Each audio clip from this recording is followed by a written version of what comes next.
I mean, it should be. Okay, I've got 9 o'clock. I'll call the meeting to order. You have the agenda before you. Just of note, item number 7 is a possible table again. And I'll explain why when we get to that item. Other than that, I would accept the motion to approve the agenda.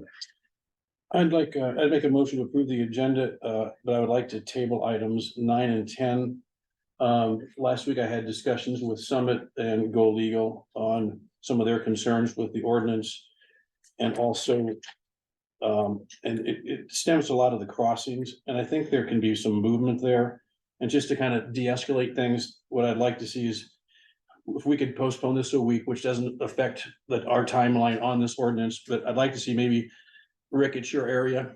It would Go Legal there. I'd like to see you and Adam, someone from Summit and Go Legal to sit down and go down these crossings one by one and to find out, is there a concern? Because we've never done that yet. And I think we deserve at least put them at the table, us at the table, because if the concerns are just the crossings in this ordinance, if we can work through those things, then it's really irrelevant to Carbon if we pass this ordinance or not. But I'd like to get down to the basics on this. But my motion would be to table 9 and 10 for a week. Put Rick in contact with those and come back in a week with your findings and see just where we stand on it. I'd second that.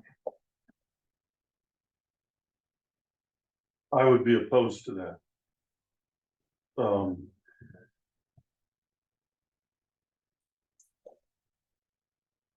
And I'm opposed to that for several reasons. Number one, the work that's gone into writing this ordinance, the time and the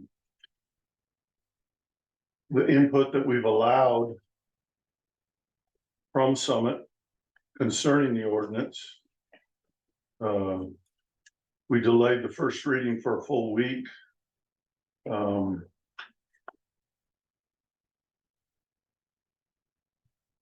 I understand. And I understand I though. don't see what this.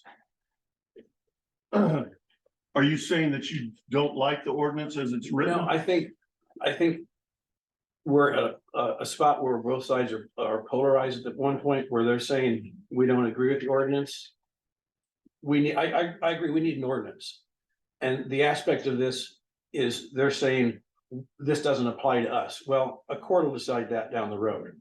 But if their main concerns are the crossings and setbacks, I think we can sit down there in a work group with the supervisor, the engineer, and them saying, okay, you don't like the setbacks.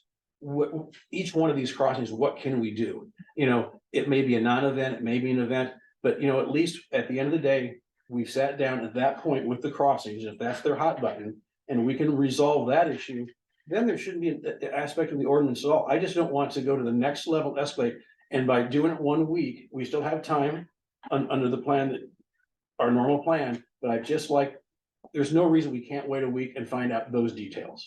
The current ordinance as it's written allows for that. There are waiver allowances for that. So I think it's good faith at this point to meet with them and go down that road and just at least we're not sitting on both sides, because if it gets passed and the attorneys get involved, then we're not talking to them anymore. We're talking to the attorneys. The other sides are talking to attorneys. And the last thing, and if this does go through and the pipeline is done, I still want a good relationship with Summit because there's going to be subcontractors that screw up and I want to have a good relationship. But you know what? I think in 1 week to build some of that and just have confidence back in them, because I think there's animosity on both sides. And I'm just trying to figure out in this week, if we can solve some of those issues that are pressing, it may save time and energy in the future. And 1 week is not going to stop that. And I think that's an olive branch we can reach out with. And I would expect the same on their side. And we see where we're at.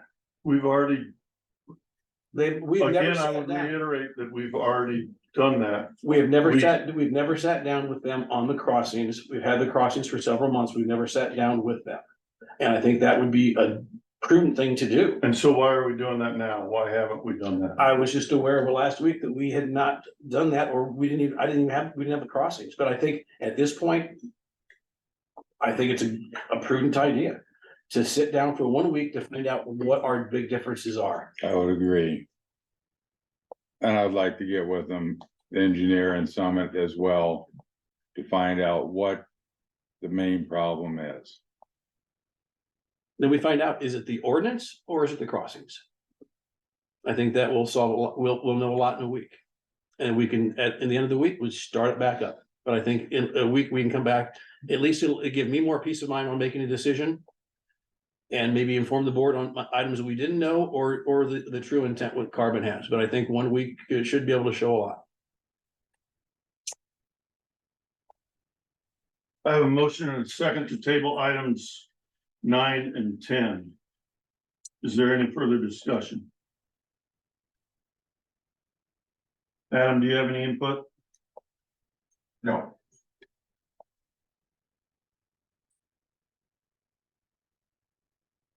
All those in favor vote aye. I, Those opposed, nay. No. Motion carries. Items 9 and 10 are tabled for 1 week.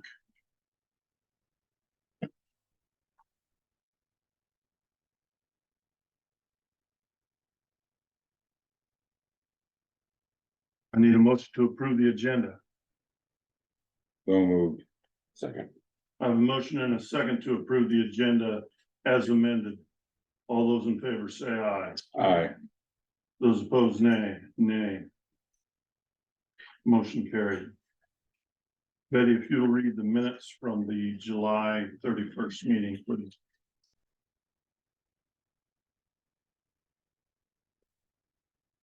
July 31st, 2023, Chairman Cluse called the regular meeting of the Wright County Board of Supervisors to order at 9 a.m. Members present were Cluse, Rasmussen, and Helgebold. Motion by Rasmussen, seconded by Helgebold to approve the tentative agenda. Motion carries.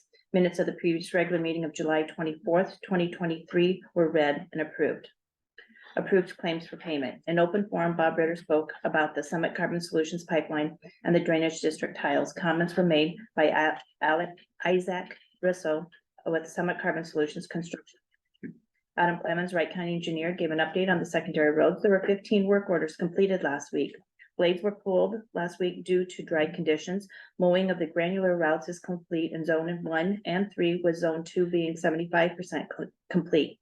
Year 3 scheduled gravel is 76.19% complete, with 96 of 126 segments completed.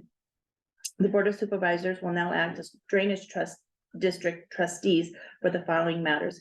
Payment, pay estimate number 1 from Jet Drain and Excavating in the amount of $17,658 was reviewed for Joint Drainage District 100-2. Motion by Cluse, seconded by Rasmussen to approve pay estimate number 1. Motion carried. Franklin County will be taking separate action and sharing their minutes to be placed on record. The trustees met to receive an update on the petition for repair in DD 36 sub 1 lateral A involving railroad property and take possible action. Cluse began the discussion by stating House File 714, which went into effect July 1, 2023, amended Iowa Code Section 468.36A. The culvert is now defined to include drain, tile, or tile line. And now it obligates the railroad to repair the drain, tile, or tile line at its expense within 30 days. Pursuant to Iowa Code Section 468.109, we are required to send the railroad notice to repair it. A motion by Cluse, seconded by Rasmussen to table discussion and place it on the agenda for August 7, 2023, to allow for discussion with drainage attorney David Johnson prior to action being taken. Motion carries. Motion by Cluse, seconded by Rasmussen to approve the Wright County Drainage District crossing permit application and the Wright County Drainage District access easement application as attached. Motion carries. The board will resume as Board of Supervisors. Clemens gave a report of the proposed revisions to sections 10 and 14 of the proposed ordinance number 66 following public hearing and the board's work session. There were comments made from Kylie Lang, Summit Carbon Solutions Project Manager, and Bob Ritter. Motion by Cluse, seconded by Rasmussen to approve the first reading of ordinance number 6, an ordinance repealing and replacing Wright County Ordinance number 18, an ordinance to protect and regulate secondary roads right of way, and enacting a new right of way control ordinance to regulate certain uses and occupancies of county right of way. Motion carries. Motion by Clues, seconded by Rasmussen, to set the second and final reading of the proposed ordinance number 66, an ordinance repealing and replacing Wright County ordinance 18 for August 7th, 2023. Motion carries. Motion by Helgevold, seconded by Rasmussen, to adjourn the meeting. Motion carries. Are there any additions or corrections? We'll stand approved as well. And will you go over the August 2nd? August 2nd, 2023 was a special meeting. Mickey Cooper called the Board of Health and the Board of Supervisors meeting to order at 7:30 a.m. The two boards met in a special session to discuss a response letter to abate a nuisance. Present with the Board of Health were Mickey Cooper, Susan Toffey, and Dr. Michael McLaughlin. Present with the Board of Supervisors via Zoom were Carl Helgevold, Rick Rasmussen, and Dean Clues. Carl Helgevold is also a representative on the Board of Health. There was then a motion by Toffey, second by Helgevold, to enter into a closed session following 21.51C to discuss strategy with counsel in matters that are presently in litigation or where litigation is imminent, where its disclosure would be likely to prejudice or disadvantage the position of the governmental body in that litigation concerning the response letter on a notice to abate a nuisance. By roll call vote, Board of Health, ayes, Cooper, McLaughlin, Toffey, nays, none. Motion by Clues, seconded by Helgevold, to go into closed session following 21.51C as stated above. Motion by roll call vote, ayes, Helgevold, Clues, and Rasmussen, nays, none. Both boards went into closed session at 7:35 a.m. Motion by Toffey, seconded by McLaughlin, to move back into open session at 8:37 a.m. All ayes by the Board of Health, all ayes by the Board of Supervisors. Motion by Helgevold, seconded by McLaughlin, to continue with Plan A, Board of Health, all ayes. Motion by McLaughlin, seconded by Toffey, to have McGrath and Simonson to approach IDALs with the county concerns of dry manure fertilizer stockpiles with the amount of time they can be stockpiled and distance from residents. Motion by Helgevold, seconded by McLaughlin, to adjourn the meeting of the Board of Health and Board of Supervisors at 8:50 a.m. Motion carries by both boards. Are there any additions or corrections to those minutes? Hearing none, we'll stand approved as read.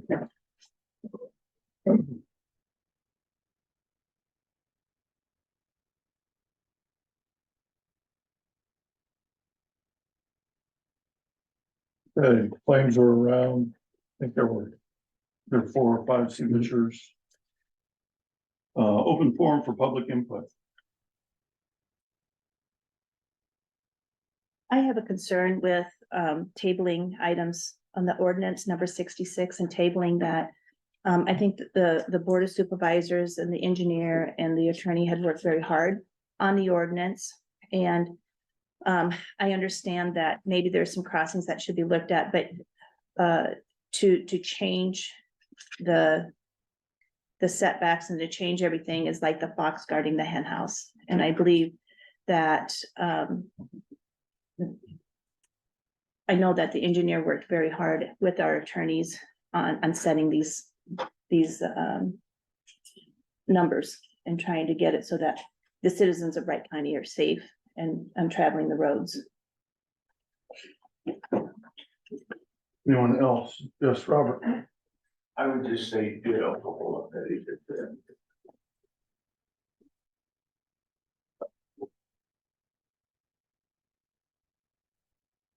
Regarding the changes, I just say Rick would be the best avenue for setting up, I would assume this week, a good meeting between us and your engineering yourself. Sooner the better.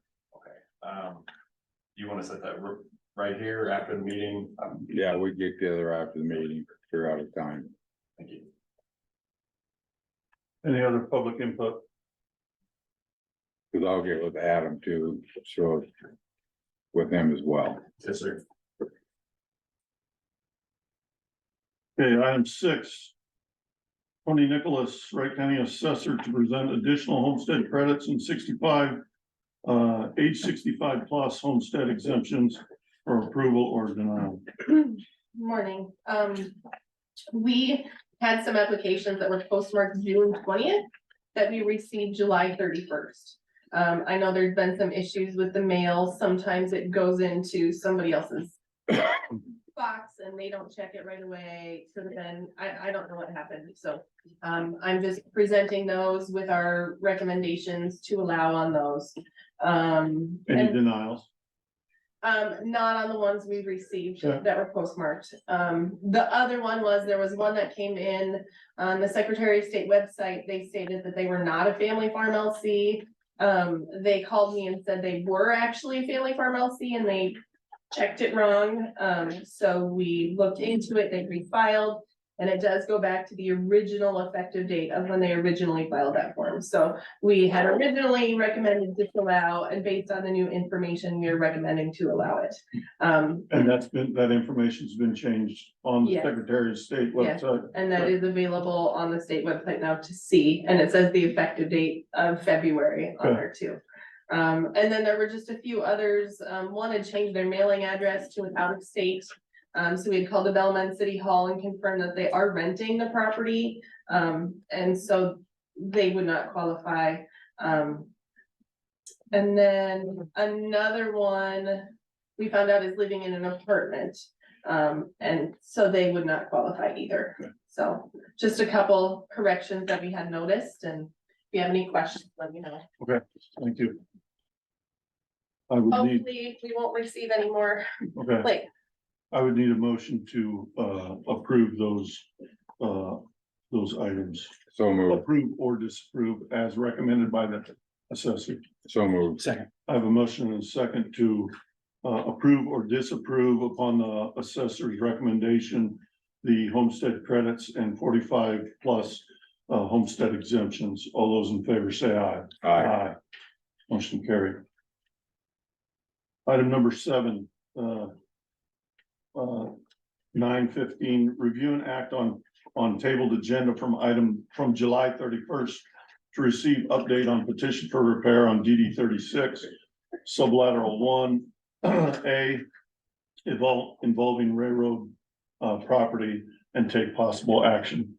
I've had several conversations between Courtney and I and the drainage attorney. We have the notice prepared, but the notice is to be served in accordance with 468.109, which is the way that you would serve somebody if you were going to establish a drainage district. This is specific to the railroad, where you would either contact their agent as listed on the Secretary of State website and ask them if they would receive it, or if they'd be willing to accept it. If not, then you would have the sheriff actually serve it. And so we're still nailing that information down, but we're getting very close. And so I would like to table that until next week. I need to get that information to Dave so that he can make sure that we're doing it properly. That once they're served, they have 30 days to act on it. So we have the engineer's report already. I thought that maybe we were gonna have to hire an engineer, but we've got the original plans, and those were done in 1982 for that sub-district. Anything else to add, Courtney? no. Okay. So I would make a motion to table item number 7 again until next week, till the 14th. A second. I have a motion and a second to table item number 7 until the 14th. All those in favor say aye. Aye. Aye. Motion carried. Item number 8, Adam Clemens, Wright County Engineer, consider the 2023 standing snow corn fence policy. Standing corn snow fence, yes. That's easy to say. I gave you a packet, this time of year, we always, look at the prices of corn, to set a reimbursement for any farmers that would beat that up. So in your packet, I, gave you the, current price as, of cash price as of August 1st on our local co-ops. It says we'll be looking at that and using the higher of the two prices per bushel from local cooperatives as of identified on that date. New co-op is around the 581 average from the 3. And Gold Eagle is, 589, for average of 3 locations between Clarion, Eagle Grove and Goldfield. And New Co-op was Belmont, Dow's and Woolstock. So, my recommendation is to go by what we say that we're going to and make an average of those 3, from Gold Eagle at 589. To set that, and then we also add $2 on top of that. So it'll be, the price will be $7.89 for reimbursement to the farmer who leaves, standing corn snow as identified. So the next item you guys, that we would need to discuss also is the, yeah, go ahead. And that was based on, Yep, you have those. the average yield, right? We haven't talked about yield yet. Okay. We're just talking about cap. That was just The cap price. price. Okay. Yeah, the next thing would be the average yield. I have 2 yields for you from 2022. The statewide yield, average was 200, and that's based off of the USDA's report. And then the Wright County one is 209.7. So just depends on which one you want to go with. You want to make it a round number, you can. If you want to go straight with the Wright County average, you want to go with the state average. I think in the past, we've gone with the Wright County, or close to that.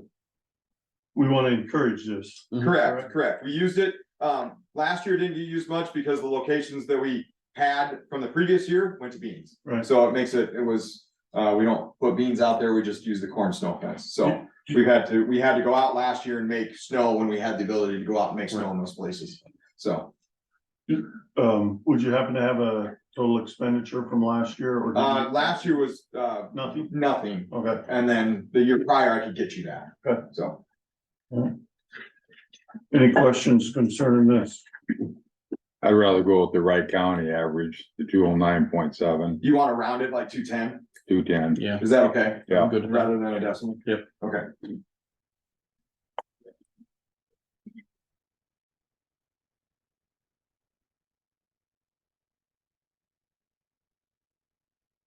Is that a motion? Yes. Second. I have a motion and a second to set the Wright County secondary roads standing corn snow fence policy with compensation based on 210 bushels per acre, determined by the number of acres that of snow fence that there actually is, multiplied times $7.89. All those in favor say aye. Aye. Aye. Motion carried. You want me to just copy that? Stand for now.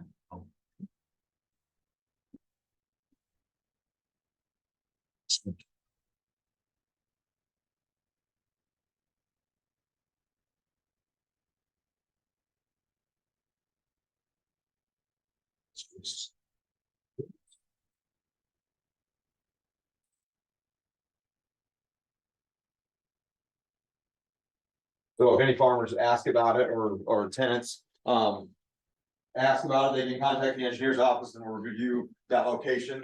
And we also go out to all of our blade operators and ask them for locations, and then we'll contact. To those. recommend. Yep. Okay. Yep, that's the process of the selection of locations up out there. Okay. So next item is the update real quick. Blades last week, due to dry conditions, we pulled them. They were out learning, to do our cold flow, our crack sealing. Also weed whipping box culverts and bridges. They finished up mowing their granular routes. So all the granular routes have been hit with our disc mowers. Trucks are still hauling out of Lesher. We pulled some of them to go crack seal on R59 while it's closed, the Galt Blacktop. So good time to do it. So we didn't have to set up really traffic control.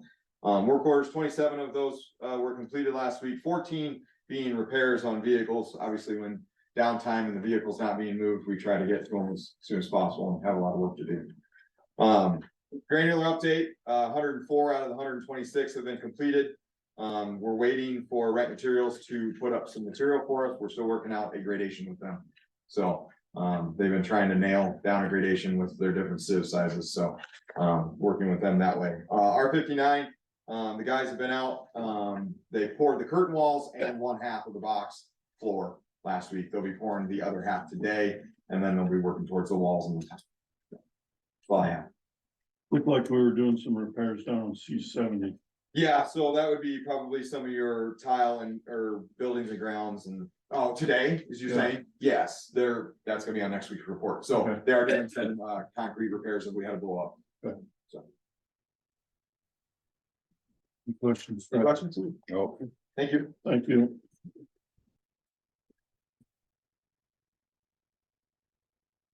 And, meetings.